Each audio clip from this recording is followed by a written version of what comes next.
A friend of mine was complaining that her orchid hadn't flowered in 7 years. She suggested maybe I should have a look at it, and I said, okay, why don't you give me the plant? I'll fix the problems and flower it for you. And she was quite happy to do that because she was ready to give up on this plant. Here's the orchid that I picked up. What I'm going to do in this video is walk you through my analysis of the plant the way it is now to try and understand what the past problems were. And then I'm going to show you how to fix the problem. So would you expect this orchid to flower? One quick look tells me there's no way. The leaves are all limp. They should be up like this. They're quite small. And in fact, you can see that the latest leaf is smaller than the previous one. That shows that the plant is in decline. It's getting smaller and smaller. If we want an orchid to flower, these leaves have to be at least as big as the previous ones or even bigger. The fact that these are limpy tells me that this plant isn't getting enough moisture. It's not being watered enough. But if you take your finger and feel this soil, it's quite wet. Well, how does that work?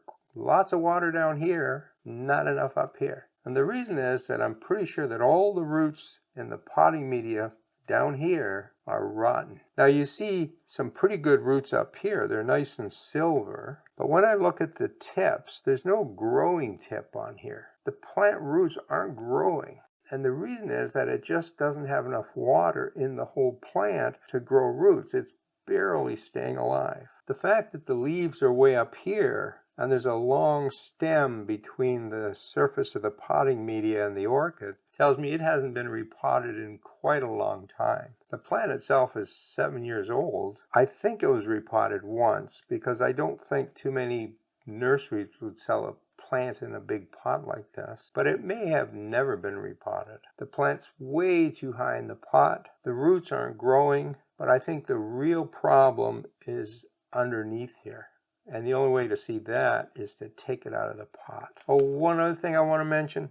I noticed right away that this potting media is mostly peat moss. Now, professional growers, they do grow in peat moss. And you can do it, but it's very hard for the homeowner to do that. If your plants are in peat moss, get them out and repot right away. This will kill your plants.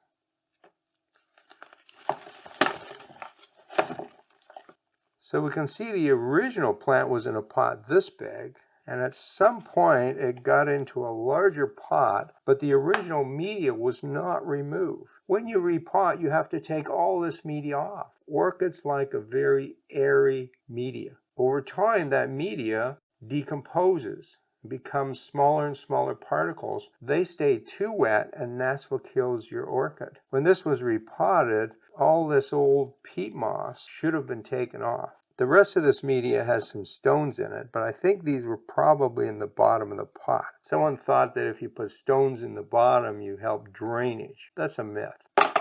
The rest of it looks like peat moss. That's a horrible, horrible soil for an orchid. So, step one, let's get all this old stuff off. And you can see that all the roots down here are dead. They're all going to come off. So I don't think we can hurt this plant at all.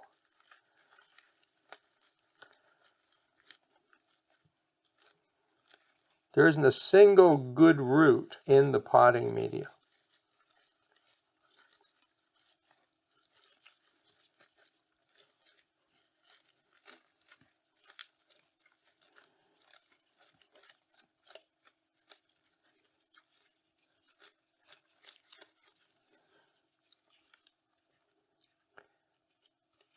All these lower roots are dead. They're not helping the plant at all. So we might as well get rid of the whole thing.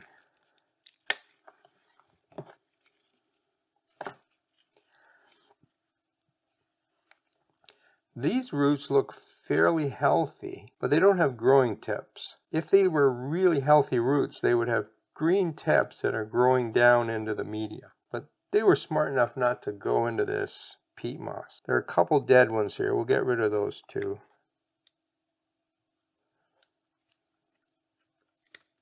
Parts of the old leaf are still on here. We can pull those off. That's not necessary, but it does help the new roots come out. Now what? We've got 4 leaves. They're all really droopy. I think if we try to leave all 4 leaves on, it's going to put too much strain on the orchid. I'm not sure these will come back again and get turgid. I'm going to take at least one of these off.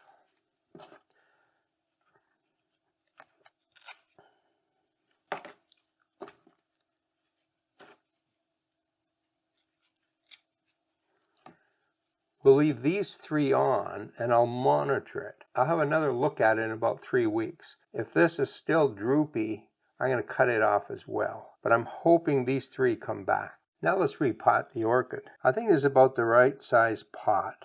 We want it just big enough to fit the roots. If it's too big, the median here stays too wet, which is not good for orchids. So that's about right.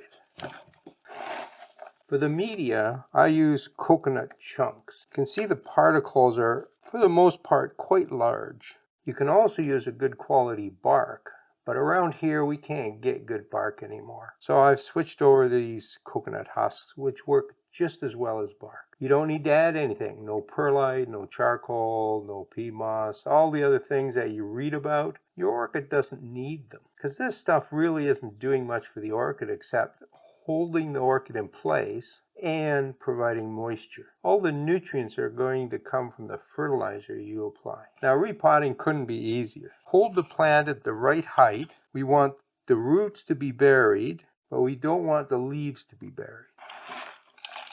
And start filling the pot.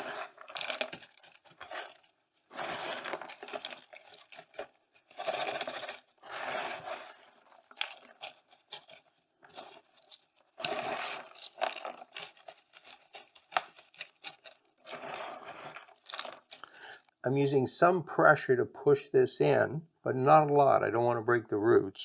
And I also give it a tap and a shake. I want this to settle around the roots. As new roots grow, they can't wiggle too much, otherwise the tips get damaged. So we want this to be fairly firm when we're finished repotting.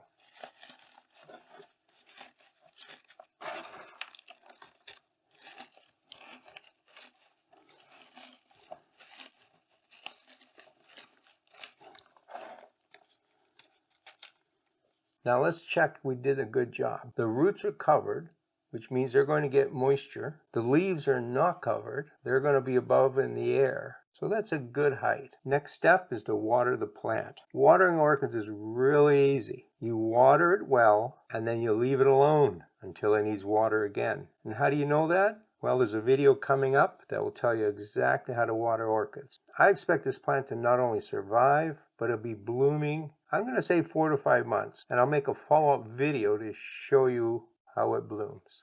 Thank you very much for your support. If you'd like to connect directly with me, the best way is through my Facebook group, Garden Fundamentals. We'll answer all of your questions there. I also have a blog called Garden Myths, where I've debunked over 2,000 different myths. I'll put links to all of these in the description below. Happy gardening.